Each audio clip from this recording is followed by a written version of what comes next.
remaining passages of 2013. Okay, so passage is saying that crude mineral oil comes out of the earth. जो crude mineral oil है वो कहाँ से आता है? अर्थ से आता है as thick. Okay, crude mineral oil comes out of as a thick brown or black liquid with a strong smell. तो जो क्रूड मिनरल ऑयल है वो कहाँ से आता है? अर्थ से ही आता है. Thick brown and black liquid होता है और इसका बहुत ज़्यादा स्ट्रॉन्ग स्मेल होता है. It is a complex mixture of many different substances each with its own individual qualities.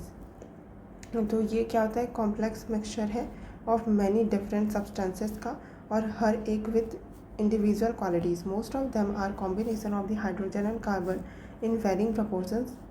तो हर एक है, मोस्ट ऑफ देम है वो कॉम्बिनेशन है क्या का? हाइड्रोजन एंड कार्बन का वेरिंग प्रपोर्शन में. Okay, such hydrocarbons are also found in other forms such as bitumen. और ये जो हाइड्रोकार्बन है वो मिलता है अदर फॉर्म में भी, जैसे कि बिटुमिन के फॉर्म में भी मिलता है, एसफाल्ट के फॉर्म में, नेचुरल गैस, इन सब के फॉर्म में मिलता है. Mineral oil originates from the carcasses of the tiny animals and from plants that live in the sea. और क्या बोल रहा है? जो मिनरल ऑयल है ना वो कहाँ से ओरिजिनेट होता है? फ्रॉम द कैरकैसेस, मतलब कि जो लाश है, tiny animals and from plants that live in the sea, जो सी में रहते हैं, उनके मरने के बाद फिर वो जब डिकम्पोज होगा तो उससे मिनरल ऑयल बनेगा. ठीक है. over millions of years these dead creatures form करते हैं large deposits under the sea bed. अब क्योंकि मिलियंस ऑफ ईयर्स में ये प्रोसेस हो रही होगी तो क्या होगा? ये डेड क्रिएचर्स है वो फॉर्म करेंगे large deposits under the sea bed and ocean currents cover them with a blanket of sand and silt. और क्योंकि ओशियन करंट है उसके कारण क्या होते जाएगा? वो उसके ऊपर ब्लैंकेट चढ़ जाएगा सैंड एंड सिल्ट का. As these mineral hardens, it becomes a sedimentary rock and effectively sucks out the oxygen. अब क्योंकि अब ऊपर में सैंड आ गया, सिल्ट आ गया, तो ये क्या हो जाएगा? धीरे धीरे हार्डन हो जाएगा. मिनरल है, हार्ड होता जाएगा और सेडिमेंट्री रॉक में कन्वर्ट हो जाएगा और इफेक्टिवली शट डाउन हो जाएगा ऑक्सीजन का जो पैसेज हो रहा था पहले वो. So preventing the complete decomposition of the marine deposits underneath. तो कम्प्लीटली वो डिकम्पोज तो हो नहीं पाया था और उसके बाद फिर सेडिमेंट्री रॉक में कन्वर्ट हो गया अंदर ही. The layers of sedimentary rock becomes thicker and heavier. और ये जो सेडिमेंट्री रॉक है उसके ऊपर और लेयर चढ़ते जाएगा और थिक होते होते वो हैवी भी होता जाएगा. Their pressure produces heat. अब क्योंकि इनका प्रेशर होगा अंदर जो मरे हुए जीव वगैरह थे तो हीट प्रोड्यूस होगा which transforms the tiny carcasses into the crude oil. तो वो क्रूड ऑयल में कन्वर्ट हो जाएगा in a process that is still going on today. और ये प्रोसेस अभी भी चल रहा है, आज भी चल रहा है. तो बोल रहा है कि mineral oil deposits under the sea do not get completely decomposed because they. तो क्यों कम्प्लीटली वो डिकम्पोज नहीं हो पाए? Are constantly washed by the ocean current. नहीं, वॉश्ड तो नहीं हो रहा था ओशियन करंट के द्वारा. Become rock and prevent oxygen from entering them. क्योंकि वो रॉक बन जाता है और ऑक्सीजन एंटर नहीं कर पाता. ये तो सही है. Contain a mixture of hydrogen and carbon. इसलिए ऑक्सीजन नहीं पहुंच पा रहा था, ऐसा नहीं है. और इसलिए वो डिकम्पोज नहीं हो पा रहे, ऐसा भी नहीं है. ठीक है. Are carcasses of organism lying in the saline condition. नहीं, तो B will be the correct answer. ठीक. Then second question, sedimentary rock leads to the formation of oil deposits because. जो सेडिमेंट्री रॉक है वो ऑयल डिपॉजिट्स का formation करते हैं. क्यों? There are no saline condition below it. क्योंकि कोई सलाइन कंडीशन नहीं है, ये तो नहीं है. It allows some dissolve oxygen to enter the dead organic matter below it. नहीं भाई, डिजॉल्व ऑक्सीजन नहीं पहुंच पा रहा था. Weight of overlaying sediment layers causes the production of heat. Yes, ये तो सही है कि जो ओवरलेइंग लेयर्स थे सेडिमेंट के वो क्या कर रहे थे? प्रेशर क्रिएट कर रहे थे और मतलब हीट क्रिएट कर रहे थे और इसके कारण वो ऑयल में कन्वर्ट हो जाएगा. It contains the substances that catalyse the chemical reactions required to change dead organisms into oil. तो कैटालाइज करते हैं केमिकल रिएक्शन को, ऐसा तो नहीं है. तो C will be the correct answer. Okay.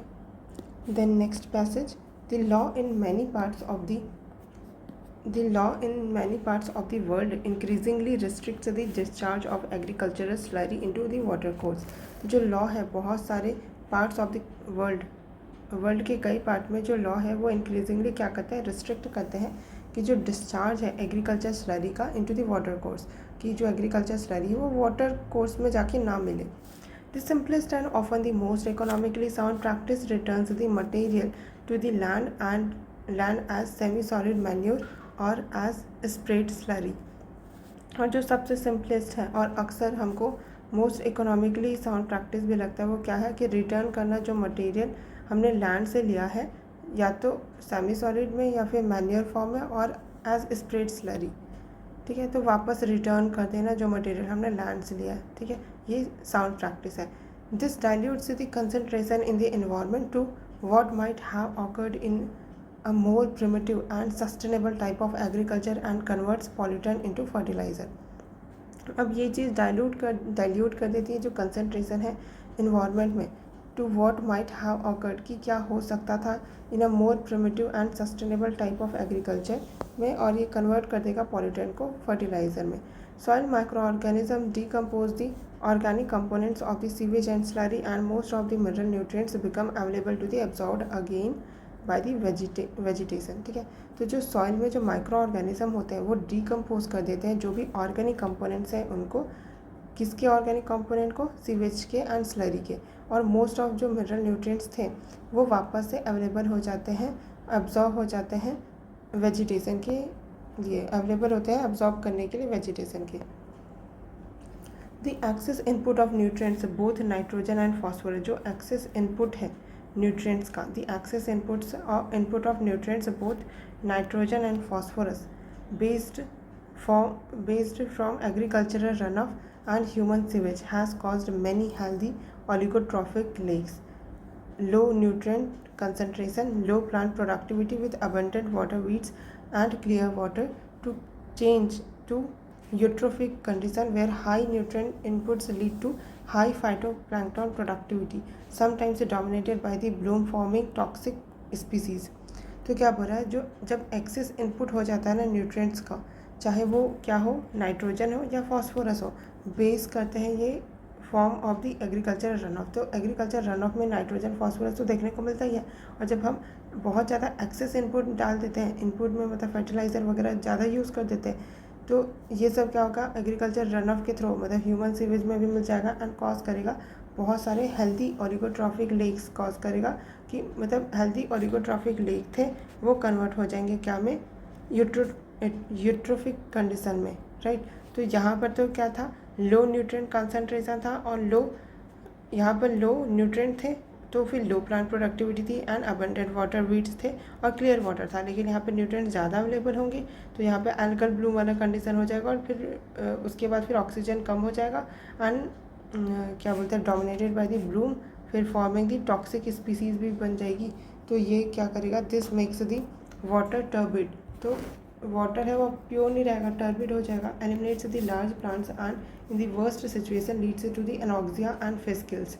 तो उसके बाद फिर क्या होगा, एलिमिनेट कर देगा लार्ज प्लांट को और बहुत ज़्यादा एल्गल ब्लूम वगैरह हो जाएगा. फिर और वर्स्ट सिचुएशन में क्या होगा, that will lead to anoxia. जब मतलब एनॉक्सिया वो कंडीशन होती है जब बिना ऑक्सीजन के वहाँ पर डिकम्पोजिशन हो रहा होगा और इसके कारण ऑक्सीजन है नहीं तो वहाँ पर फिश जो होगी वो सब मर जाएगी.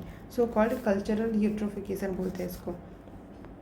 कल्चरल इसलिए क्योंकि मैन मेड रीज़न के कारण हो रहे हैं. Thus important ecosystem services are lost including the provisioning services of the wild caught fish and the cultural services associated with the recreation. और इस तरीके से जो important ecosystem services थे वो lost हो गए, including जो provisioning services ही provide करता था wild caught fish and the cultural services associated with recreation. The process of cultural eutrophication of lakes has been understood for some time. जो process है ना cultural eutrophication का of lakes वो understood किया गया है some time, but only recently did scientists notice huge dead zones in the oceans near river outlets. But अभी अभी ही साइंटिस्ट ने ये चीज़ नोटिस की कि बहुत बड़े बड़े डेड जोन्स क्रिएट हो गए हैं इन the oceans near river outlet. तो जहाँ पर रिवर आउटलेट है ओशियन का, मतलब ये ओशियन है, ये रिवर आउटलेट है, तो यहाँ पर डेड जोन्स बड़े बड़े क्रिएट हो गए हैं. Particularly those draining large catchment area such as the Mississippi in the North America, ठीक है. और पर्टिकुलरली ये वहाँ पे जहाँ पे ड्रेन कर रहे हैं लार्ज कैचमेंट एरिया को, जैसे कि मिसिसिपी रिवर का इन नॉर्थ अमेरिका में and the Yangtze river in China, ठीक है. तो यहाँ पर से ये भी याद रखना कि मिसिसिपी रिवर नॉर्थ अमेरिका में है, यांगत्से रिवर कहाँ पे है, चाइना में. The nutrient enriched water flows through streams, rivers and lakes. और क्या बोल रहा है कि जो न्यूट्रिएंट इनरिच्ड वाटर है वो फ्लो होता है किधर से, स्ट्रीम से, रिवर से एंड लेक से, and eventually to the estuary and ocean where the ecological impact may be huge. ठीक है, तो क्या बोल रहा है कि न्यूट्रिएंट रिच वाटर है वो फ्लो करता है कहाँ से, स्ट्रीम के थ्रू, फिर रिवर, फिर लेक्स, एंड इवेंचुअली ये एस्चुरी या फिर ओशियन में मिल जाता है, eventually to the estuary and ocean where the ecological impact है may be huge, killing virtually all invertebrates and fish in areas up to 70,000 km² in extent। तो ये virtually क्या कर देता है, all invertebrates and fish है area में up to 70,000 km² in extent को किल करते हुए जाएगा। ठीक है, more than 150 sea areas worldwide are now regularly starved of oxygen। अब तक जो 150 sea area है वर्ल्ड वो रेगुलरली स्टार्व हो रहे हैं, मतलब कि कमी हो रही है उनमें ऑक्सीजन की as a result of the decomposition of the algal bloom के कारण। ठीक है, fuelled particularly by the nitrogen from the agriculture run off the fertiliser and sewage from large cities. और पर्टिकुलरली ये किस कारण फ्यूल हो रहा है, जो नाइट्रोजन है एग्रीकल्चर रन ऑफ में, और यहाँ पे कहाँ से है, फर्टिलाइजर से है, sewage from the large cities.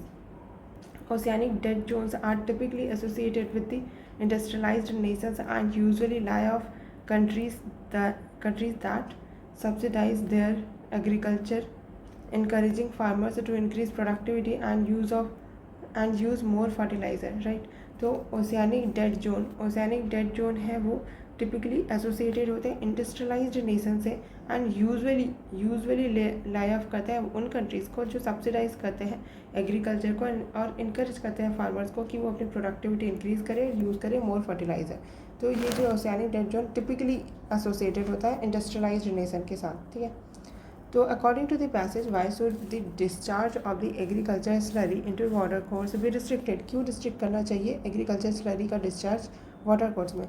Losing nutrients in this way is not a good practice economically.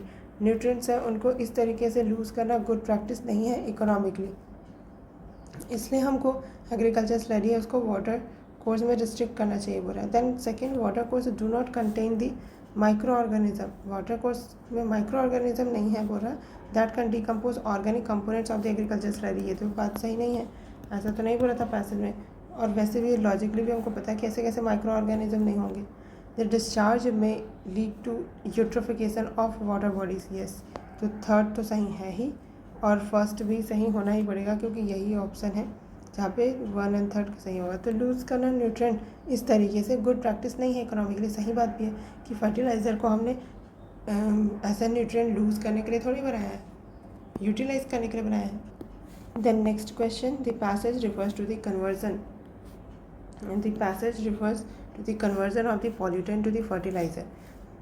Pollutant से फर्टिलाइज़र बन रहा है, what is the pollutant and what is the fertiliser in this context. तो कौन सा pollutant है कौन सा फर्टिलाइज़र है बोल रहे हैं। Decompose organic compound of slurry is pollutant. जो डीकम्पोज हो चुका है ऑर्गेनिक कंपोनेंट वो स्लरी है is pollutant.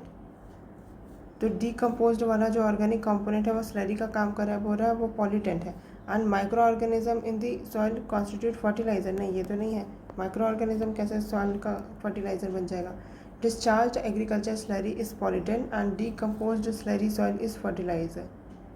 Spread slurry is pollutant and water course is fertiliser. Water course नहीं है fertiliser, none of the above.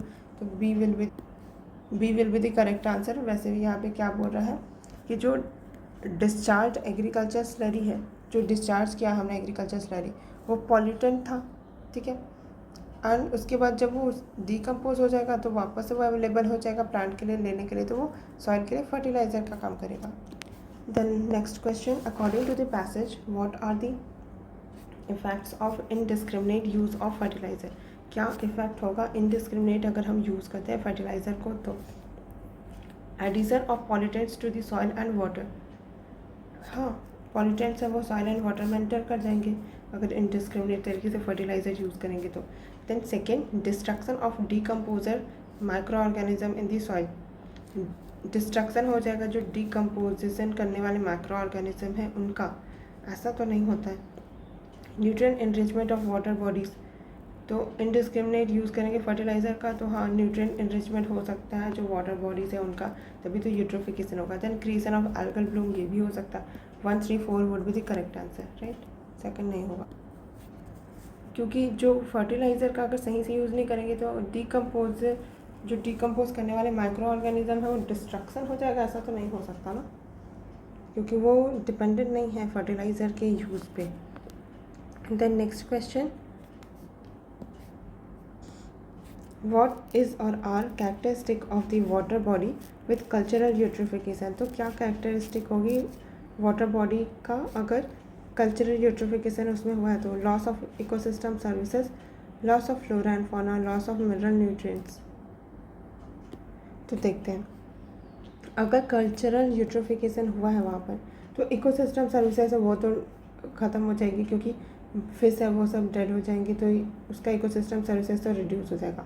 Loss of flora and fauna, yes, क्योंकि वहाँ पर एल्गल ब्लूम वगैरह हो जाएगा, जिसके कारण बाकी लार्ज प्लांट्स ग्रो नहीं कर पाएंगे और अल्टीमेटली एल्गल ब्लूम वाले भी सारे के सारे मर जाएंगे, ठीक है, तो ये भी सही है। Loss of mineral nutrients, mineral nutrients का यूट्रोफिकेशन से नहीं है लेना देना, क्योंकि मिनरल न्यूट्रिएंट्स अवेलेबल रहेंगे ही फिर भी, बट उनको टेकअप करने के लिए प्लांट्स ही नहीं रहेंगे, तो 1 and 2 will be the correct. फिर what is the central theme of this passage का सेंट्रल थीम क्या था? बोल रहा है appropriate legislation is essential to protect the environment, modern agriculture is responsible for the destruction of the environment, improper waste disposal from agriculture can destroy the aquatic ecosystem. तो ये भी सही बोल रहा है कि इम्प्रॉपर वेस्ट डिस्पोजल अगर करते हैं एग्रीकल्चर से वो डिस्ट्रॉय कर सकता है एक्वेटिक इकोसिस्टम को। Use of chemical fertiliser is undesirable in agriculture, नहीं ऐसा नहीं है, over use is the issue, right. Then appropriate legislation का इशू तो नहीं रेज किया था पैसेज ने, मॉडर्न एग्रीकल्चर ही रिस्पॉन्सिबल है बोल रहा है कि डिस्ट्रक्शन ऑफ द इन्वायरमेंट, तो C will be the correct answer, more appropriate one, कि इम्प्रॉपर वेस्ट का डिस्पोजल हो रहा है फ्रॉम एग्रीकल्चर से, तो इसके कारण एक्वेटिक इकोसिस्टम है वो डिस्ट्रॉय हो सकती है। फिर नेक्स्ट पैसेज, कितने पैसेजेस हैं? वो एक बचा, उसके बाद इधर और होंगे 2, एक ही और नहीं 2 और, कितने सारे पैसेज है भाई।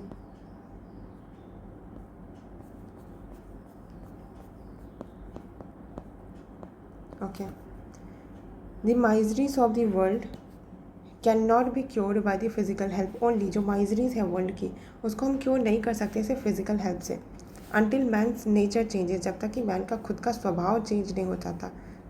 His physical needs will always arise, उसकी जो फिजिकल नीड्स है वो हमेशा ही बढ़ती जाएगी, and miseries will always be felt, और माइजरीज हमेशा फील की जाएगी, and no amount of physical help will remove them completely, और कोई भी अमाउंट ऑफ फिजिकल हेल्प इस चीज़ को रिमूव नहीं कर पाएगा completely. The only solution to the problem is to make mankind pure. Only solution क्या है प्रॉब्लम को सॉल्व करने का? कि मैनकाइंड को प्योर करो। Ignorance is the mother of the evil and of all the miseries we see. जब हम इग्नोर करते हैं, that is the mother of जितने भी एविल होगा माइजरी चीज़ें जो हमको देखने को मिलेगी। Let man have light, let them be pure and the spiritually strong and educated. Man को क्या होना चाहिए? लाइट होना चाहिए, प्योर होना चाहिए, स्पिरिचुअली स्ट्रॉन्ग एंड एजुकेटेड होना चाहिए। Then alone will misery ceases in the world, तभी ही क्या होगा? माइजरी है वो सीज हो जाएगी वर्ल्ड में। We may convert every house in the country into a charitable asylum, ठीक है, तो हम कन्वर्ट कर पाएंगे हर एक हाउस कंट्री का into charitable asylum. We may fill the land with the hospitals but human misery will continue until the man's character changes. हम फील कर सकते हैं लैंड को हॉस्पिटल से, लेकिन फिर भी जो ह्यूमन की माइजरी है वो कंटिन्यू चलती रहेगी जब तक हम मैन का कैरेक्टर चेंज नहीं कर देते। According to the passage which of the following statement is the most likely to be true as the reason for man's misery. क्या सबसे मोस्ट लाइकली सही होना चाहिए कि ये रीज़न है फॉर द मैन की माइजरी, ठीक है। The poor economic and social condition prevailing in society, नहीं। The refusal on the part of the man to change his character, ऐसा भी नहीं बोला पैसेज में कि मैन चेंज नहीं करना चाह रहा है, मैन का कैरेक्टर रिस्पॉन्सिबल है, वो बात ठीक है, लेकिन रिफ्यूज़ नहीं कर रहा है वो। The absence of physical and material help from his society, उसकी सोसाइटी से उसको फिजिकल एंड मटेरियल हेल्प नहीं मिल रहा है, नहीं। Ever increasing physical needs due to the changing social structure, तो ये तो और ही नहीं लग रहा है मुझे कि एवर इंक्रीजिंग फिजिकल नीड्स है वो बहुत बढ़ती जा रही है और change due to changing social structure, नहीं। अब देखते हैं वापस से गो थ्रू करते हैं कि पैसेज से ज़्यादा क्लोज कौन सा हो सकता है। Poor economic and social condition society में प्रिवेल कर रही है, इसलिए वो मैन की माइजरी है, ये तो नहीं ही है। Refusal on the part of man on the changes character, passage में कैरेक्टर वगैरह की बात की थी, तो मोस्ट प्रोबेबली यही सही होना चाहिए। भले पैसेज रिफ्यूज़ल नहीं बोल रहा था, लेकिन बाकी ऑप्शन के कंपैरिजन में यही सही लग रहा है। फिर थर्ड वाला option, the absence of physical and material help from his society, society का कोई जिक्र ही नहीं है और फिजिकल एंड मटेरियल हेल्प की भी बात नहीं थी। देन एवर इंक्रीजिंग, मतलब बढ़ते ही जा रहे हैं फिजिकल नीड्स, और due to the changing social structure भी चेंज हो रहा है, ऐसा भी कुछ नहीं है, तो B will be the correct answer. Then next, with reference to the passage following assumptions have been made, ठीक है। The author gives a primary importance to the physical and material help in eradicating human misery. Author का primary importance physical and material help को था, नहीं तो वो तो बल्कि ह्यूमन के कैरेक्टर को बोल रहा था, तो ये तो नहीं होगा। Then charitable homes, hospitals etcetera can remove human misery to a great extent तक का चैरिटेबल होम एंड हॉस्पिटल कर सकते हैं, नहीं भाई ये भी नहीं बोला। पैसेज तो ये बोल रहा था कि अगर ह्यूमन का कैरेक्टर चेंज किया जाए तो जो वर्ल्ड है वो एक चैरिटेबल होम बन जाएगा और इतना हॉस्पिटल खोलने की ज़रूरत भी नहीं पड़ेगी, तो ये तो नहीं है, तो नीदर वन नॉट टू, ठीक। Next passage, ecological research over the last quarter of the century has established the deleterious effects of the habitat fragmentation due to the mining, highway and such other intrusions on the forests। जो ecological research है last quarter of the century में, तो century 100 साल का और last quarter मतलब कि last का 25 ईयर, ठीक। उसमें ये इस्टेब्लिश किया गया कि डिलीटेरियस इफेक्ट्स देखने को मिल रहा है हैबिटेट फ्रेगमेंटेशन का, कि हैबिटेट है वो फ्रेगमेंट हो रहा है ड्यू टू, क्यों, क्योंकि माइनिंग हो रही है यहाँ पर, तो फ्रेगमेंट होगा। पहले यहाँ पर कहीं पे हाईवे बन रहा है, तो फिर अब इधर वाला जो प्रोटेक्टेड एरिया था और इधर वाला अब फ्रेगमेंटेड हो गया। And such other intrusion on the forest, में कोई ना कोई इंट्रूजन के कारण हैबिटेट फ्रेगमेंटेशन देखने को मिल रहा है। When a large block of forest gets fragmented into smaller bits, जहाँ पर लार्ज ब्लॉक था फॉरेस्ट का वो फ्रेगमेंट हो गया स्मॉलर बिट्स में। The edges of all this bits come into contact with human activities, और जो एजेस है ऑफ ऑल दिस बिट्स वो क्या होंगे, कॉन्टैक्ट में आएंगे with the human activities, resulting in the degradation of the entire forest, और डिग्रेडेशन हो जाएगा पूरे फॉरेस्ट का ही। Continuity of the forested landscape and corridors get disrupted, affecting several extinction-prone species of wildlife।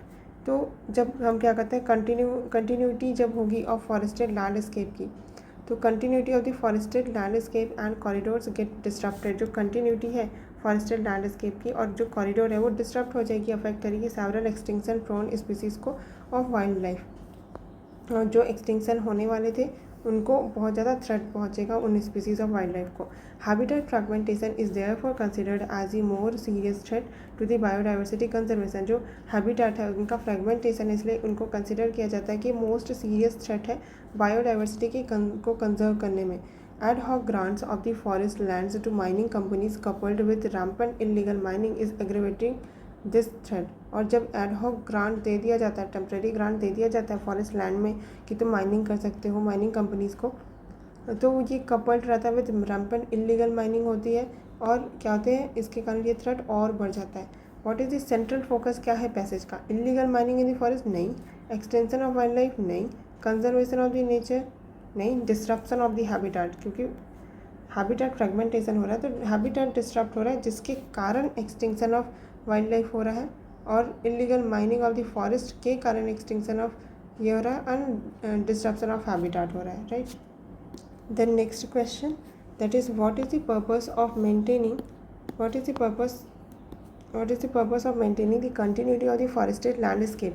कि कंटिन्यूटी अगर रहेगी फॉरेस्टेड लैंडस्केप में and corridor में तो क्या पर्पस है इसको मेंटेन करने का, प्रिजर्वेशन ऑफ बायोडाइवर्सिटी, यस, तभी तो फ्रेगमेंटेशन हो रहा था तो बायोडाइवर्सिटी लूज़ हो रही थी। तो अगर हम कंटिन्यूटी रखेंगे फॉरेस्टेड लैंडस्केप एंड कॉरिडोर का तो हमारा पर्पस ही यही है कि हम बायोडाइवर्सिटी को प्रिजर्व करना चाह रहे हैं। Management of the mineral resources की तो पैसेज में ही बात नहीं की गई।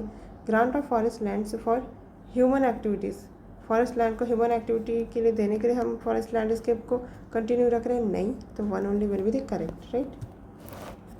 देन नेक्स्ट पैसेज,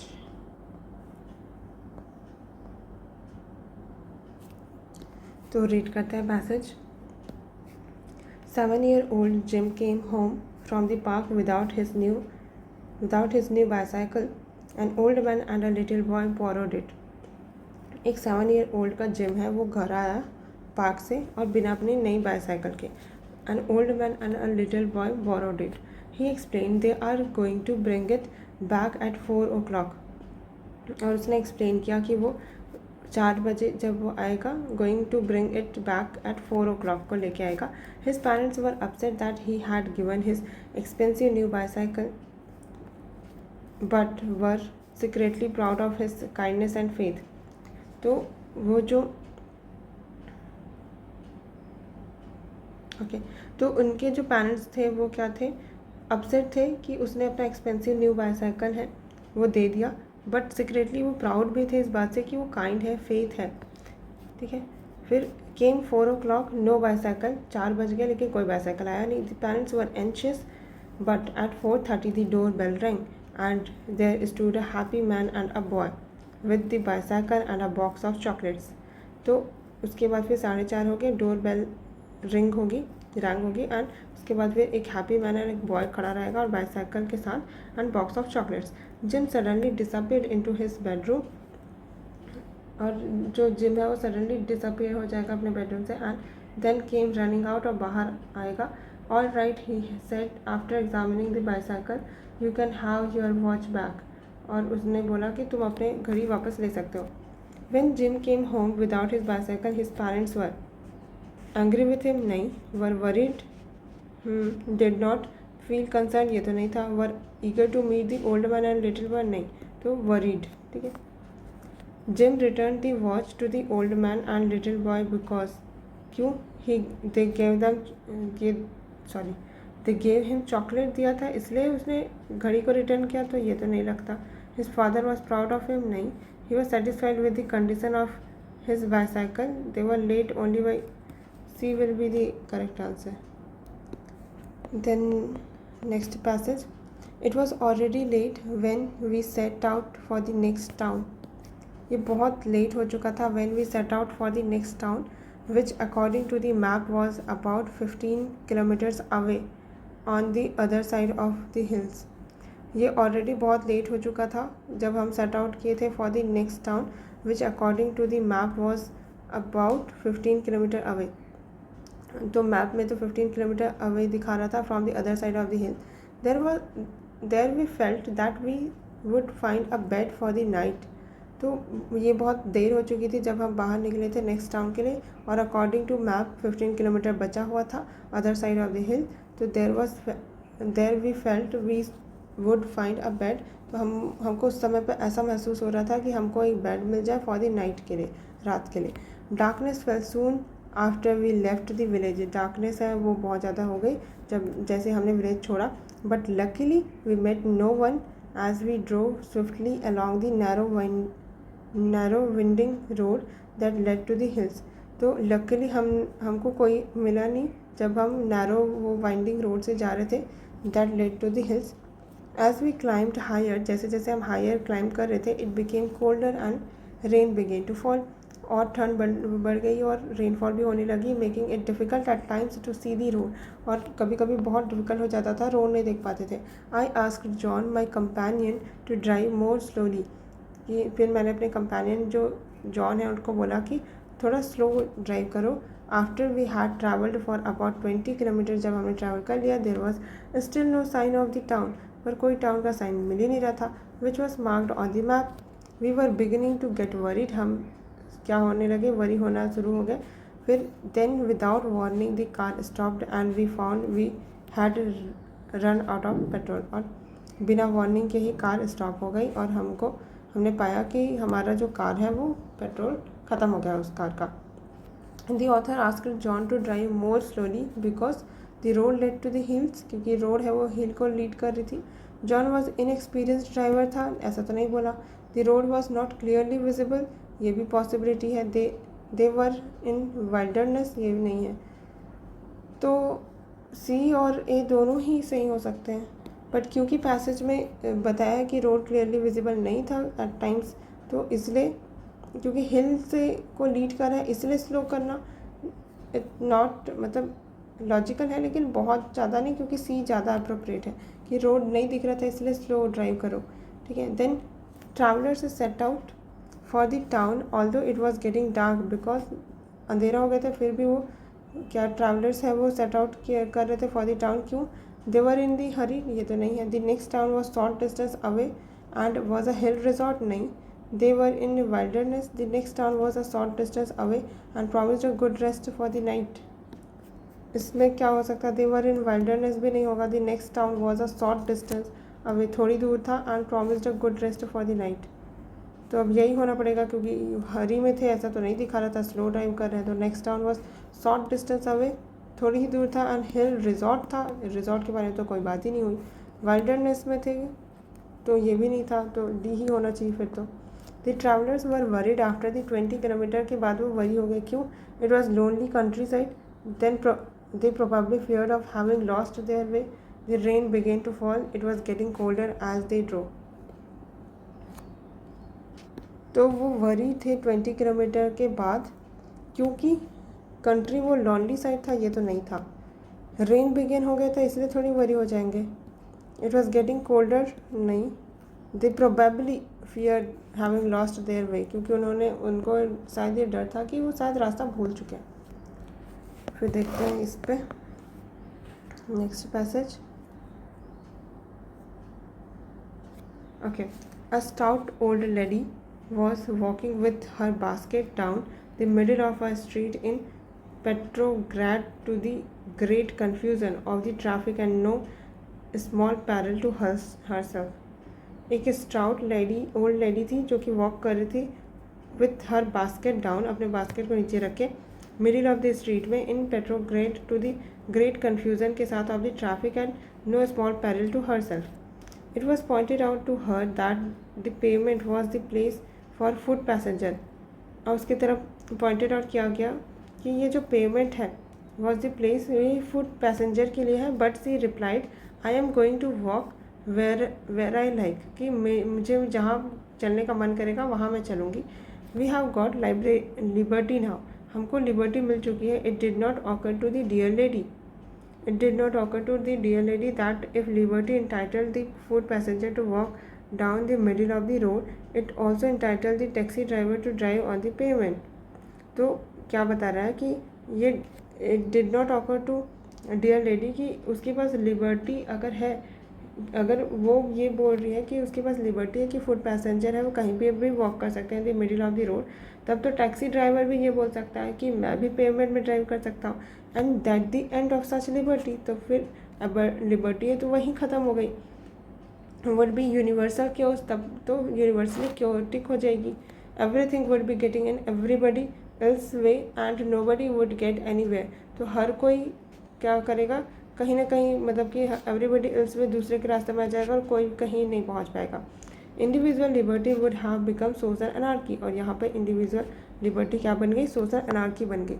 तो it was pointed out to the lady that she would walk on the pavement because she was pedestrian carrying a basket, stout old lady. Pedestrian थी इसलिए तो उसको पेमेंट में चलने के लिए बोल रहे थे ना। Then the lady refuse to move from the middle of the street because she was not afraid of being killed, उसको मरने से डर नहीं लगता।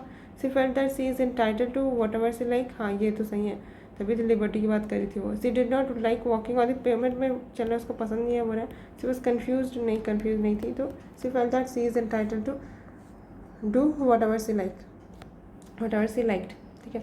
The old lady failed to realise that, क्या फेल हो गई वो रियलाइज करने में? She was not really free, her liberty was not unlimited, ये बात सही है। She was an old person, नहीं। Old roads are made for motor vehicle only, नहीं। तो उसकी लिबर्टी है वो अनलिमिटेड नहीं है, ये बात उसको रियलाइज़ नहीं हुई, ये that is the main reason. फिर यहाँ पर डायरेक्शन दिया हुआ है, given below are 6 items, each item describes a situation and is followed by 4 possible responses, indicate the response you find most appropriate, choose only one response for each item, the response will be evaluated based on the level of appropriateness for the given situation, ठीक है। तो एक option choose करना है, पर ना UPSC ने इसमें सारे में 2 ऑप्शन सही बताया, ठीक है। तो दोनों में से कोई भी चूज़ करो तो सही हो जाएगा, ओके। तो हम देखते हैं, हम तो दोनों ही पॉसिबल ऑप्शन चूज़ करते जाएंगे कि कौन कौन से ऑप्शन मार्क किया जा सकता था, right. You are the head of the office, you are the head of your office, तुम अपने ऑफिस के हेड हो. There are certain houses reserve for the allotment to the office staff, तो कुछ हाउसेज रिजर्व है किनको allotment करना है ऑफिस स्टाफ को. And you have been given the description to do so, और तुम्हारे पास ये डिस्क्रिप्शन दी गई है कि तुम ये कर सकते हो.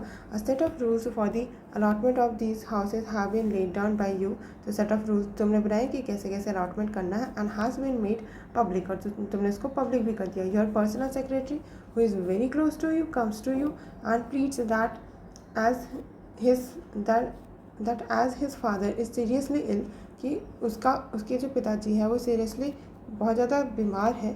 ही should be given priority in allotment of a house, की प्रायोरिटी उसको मिलनी चाहिए हाउस के अलॉटमेंट में. The office secretariat that examine the request as per the rules turns down the request and recommends the procedure to be followed according to the rules. जो office का secretariat है उसने examine किया request को as per the rules, turns down the request, क्योंकि ये rules नहीं है कि रिक्वेस्ट करो एंड रिकमेंड करो, तो प्रोसीजर है वो फॉलो होना चाहिए according to the rules. You do not want to allow your personal secretary, तो तुम अपने पर्सनल सेक्रेटरी को अलाउ नहीं करना चाहते. In such circumstances what you do, क्या करोगे तुम? Call him over to your room and personally explain why the allotment can not be done. Allot the house to him to win his loyalty. Agree with the office note to show that you are not biased and that you do not indulge in favoritism. Keep the file with you and not pass any order. तो कौन से option choose नहीं करने हैं? That is कि allot the house to him और win his loyalty नहीं, keep the file और कोई ऑर्डर नहीं लेना, ये भी नहीं हो सकता. तो इन दोनों में से कोई चूज़ किया तो सही होगा, यूपीएससी सही मानेगा. लेकिन एग्जाम हॉल में हमको कोई एक मार्क करना है, ठीक है, तो इन दोनों में से कोई भी एक मार्क कर सकते हैं. Then, while traveling in the Delhi registered commercial taxi from Delhi to an adjacent city, another state, your taxi driver informs you that as he has no permit for the running the taxi in that city, he will stop at its transport office and pay the prescribed fee of 40 rupees for a day.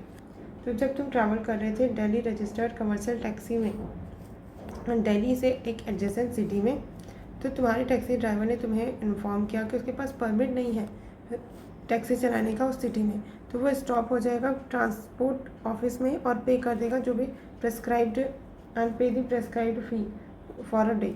While paying the fee at the counter you find that the transport clerk is taking an extra 50 rupees for which no receipt is being given. और तुमने पाया कि जो transport clerk है उसने extra 50 rupees दिया, मतलब लिया तुमसे, और उसका कोई रिसिप्ट भी नहीं दिया. You are in hurry for your meeting in such circumstances, क्या करोगे तुम अपने मीटिंग के लिए लेट भी हो रहे हो, ये भी बात ध्यान रखना. Go up to the counter and ask the clerk to give back the money which he has illegally taken. तो काउंटर में जाओगे वापस अपना पैसा मांगोगे. Do not interfere at all as this is a matter between taxi driver and tax authorities, तो ये option तो बिल्कुल चूज़ नहीं करना. Take note of the incident and subsequently report matter to the concern authority, ये कर सकते हैं. Treat as a normal affair and simply forget about it, नहीं. तो इन दोनों में से कोई एक चूज़ करोगे तो सही होगा. Then a person lives in a far off village, कोई पर्सन है वो फार ऑफ विलेज में रहता है, which is almost 2 hours by bus, तो बस से सिर्फ 2 घंटे की दूरी पे. The villagers neighbour is very powerful landlord, villager है उसका नेबर है, पड़ोसी है, बहुत पावरफुल लैंडलॉर्ड है. Who is trying to occupy the poor villagers है, उसका लैंड है, उसको फोर्स से ऑक्यूपाई करना चाह रहा है. You are the district magistrate and busy in a meeting called by a local minister, के द्वारा जो मीटिंग है वो अटेंड करने में बिजी हो. The villager has come all the way by bus and on foot to see you and give an application seeking protection from the powerful landlord, से protection seek करने के लिए तुम्हारे पास आया है वो ऑल दी वे. फिर the villager keeps on waiting outside the meeting hall, के बाहर वो वेट इंतजार करता रहा for an hour. You come out of the meeting and are rushing to another meeting, के लिए तुम जा रहे हो. The villager follows you and submit his application. What you do? Tell him to wait for another 2 hours till you come back for your next meeting, नहीं. Tell him that matter is actually to be dealt by junior officer, that he should give application to him. To call one of your senior subordinate officer and ask him to solve the villager's problem. Quickly take the application from him and ask him a few relevant questions regarding his problem and then proceed to the meeting. तो C and D तो किया जा सकता है कि अपने senior subordinate को बुलाओ और उसको करवाओ, ठीक है, कि सॉल्व करो इस विलेजर का प्रॉब्लम, कुछ relevant question. Tell him the matter is actually to be dealt by junior officer करेगा, ऐसा नहीं, ये तो बहानेबाजी हो जाएगी। तो सी एंड डी विल में इन दोनों में से कोई भी एक चूज़ करोगे सही होगा, ठीक है। देन ये देखते हैं, there is a shortage of sugar in your district, तो तुम्हारे डिस्ट्रिक्ट में शुगर की शॉर्टेज हो रही है। Where you are the district magistrate, the government has order that only maximum amount of 30 kg sugar is to be released for wedding celebration. तो shortage है sugar का तुम्हारे डिस्ट्रिक्ट में, और गवर्नमेंट ने ऑर्डर किया कि मैक्सिमम अमाउंट 30 kg ही शुगर का रिलीज़ किया जा सकता है अगर वेडिंग सेलिब्रेशन है। A son of your close friend is getting married, son of your तुम्हारे क्लोज फ्रेंड का बेटा है, उसकी शादी हो रही है, and your friend request you to release at least 50 kg sugar, तो रिलीज़ करो हिज सन वेडिंग में, उसके सन के वेडिंग में। He expresses annoyance when you tell him about the government restriction on this matter, पे तुमने अपने गवर्नमेंट रिस्ट्रिक्शन के बारे में बताया तो वो अनॉइंग हो गया। He feels that since you are district magistrate you can release any amount, उसको ये लगता है कि तुम डिस्ट्रिक्ट मजिस्ट्रेट हो तो तुम कितना भी अमाउंट रिलीज़ कर सकते हो। You do not want to spoil your friendship with him, तो तुम अपनी दोस्ती उससे ख़राब नहीं करना चाहते। इन सच सर्कमस्टांसेस तुम क्या करोगे इस सिचुएशन में? Release the extra amount of sugar with your friend has requested for, नहीं ये तो बिल्कुल नहीं करेंगे। Refuse your friend the extra amount and strictly follows the rule, and then show your friend the copy of the government instruction and then persuade him to accept the lower amount as prescribed in the rules. Advise him to directly apply for the allotting authority and inform him that you do not interfere in these matter. तो क्या किया जा सकता है? ये तो नहीं करेंगे कि एडवाइस करने जाएंगे, directly apply, advise him to directly apply to the allotting authority and inform him that you do not interfere in this matter. तो ये तो नहीं ही होगा। रिफ्यूज़ कर देना अपने फ्रेंड को कि एक्स्ट्रा अमाउंट तो नहीं दे सकते, रूल्स फॉलो करना होगा स्ट्रिक्टली, या फिर शो कर सकते हैं फ्रेंड को कि कॉपी ऑफ गवर्नमेंट इंस्ट्रक्शन की, और परसुएट करना कि लोअर अमाउंट ही प्रेस्क्राइब किया गया रूल में। फिर you are in charge of implementing the family planning program के इंचार्ज हो तुम, in an area where there is a strong opposition to the present policy के अगेंस्ट स्ट्रॉन्ग अपोजिशन है। You want to convince the residents of the need for keeping small families, और तुम चाहते हो convince करना वहाँ के रेसिडेंट्स को कि स्मॉल फैमिली मेंटेन करें। What would be the best way communicating this message, कि कौन सा बेस्ट वे होगा ये चीज़ मैसेज अगर उनसे आपको कम्युनिकेट करना है तो। By logically explaining to the residents the need for family planning and improve the health and living standard, ये तो सही है। By encouraging late marriages and proper spacing of children, ये तो देखते हैं। By offering incentive adopting family planning devices, तो ये भी सही है कि कॉन्ट्रासेप्टिव्स के लिए उनको रिकमेंड करना था। And by asking people who have been sterilised or are using contraceptives to directly talk to the resident, से बात करें, ये तो नहीं हो पाएगा। तो ए एंड सी ज़्यादा सही है, ठीक है, कोई सा भी चूज़ करेंगे सही होगा। You are a teacher in a university and are setting a question paper on a particular subject, तो तुम टीचर हो किसी यूनिवर्सिटी की, क्वेश्चन पेपर सेट करे हो किसी पर्टिकुलर सब्जेक्ट के। One of your colleagues whose son is preparing for the examination, तो वह तुम्हारे कलीग के सन है वो इसी एग्ज़ाम के लिए प्रिपेयर कर रहे हैं on that subject, comes to you and informs you that it is his son's last chance to pass the examination, तो ये उनके बेटे का लास्ट चांस है, बोल रहा है एग्जामिनेशन पास करने का। And whether you could help him by indicating what questions are going to be in the examination, कि कौन सा टाइप का क्वेश्चन एग्जामिनेशन में आने वाला है। In the past your colleague had helped you in another matter, और तुम्हारे कलीग ने पास्ट में तुम्हें हेल्प किया था अनदर मैटर में। Your colleague informs you that his son will suffer from depression if he fails in the examination, उसने बताया कि उसका बेटा सफ़र करेगा डिप्रेशन से अगर वो फेल हो जाता है एग्जामिनेशन में। इन सच सर्कमस्टांसेस तुम क्या करोगे? In a view of help he had given to you extend your help to him, नहीं।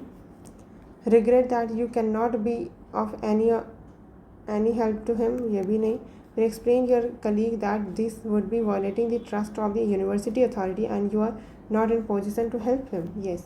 रिपोर्ट करना conduct of your colleague to the higher authorities को करना, तो ये तो नहीं, हायर अथॉरिटीज़ को कंप्लेन क्यों कर दोगे अपने कलीग के, तो उससे बेटर तो ये ऑप्शन ही है कि रिग्रेट करोगे तुम उसके किसी हेल्प नहीं आ पाए, ठीक है। तो इसके साथ 2013 आरसी भी ख़त्म, तो हमने पूरा कवर कर लिया है 2013 से 2023 तक का। एंड जैसे आंसर की आता है 2024 का, वी विल डू दी 2024 का RC portion that too, okay.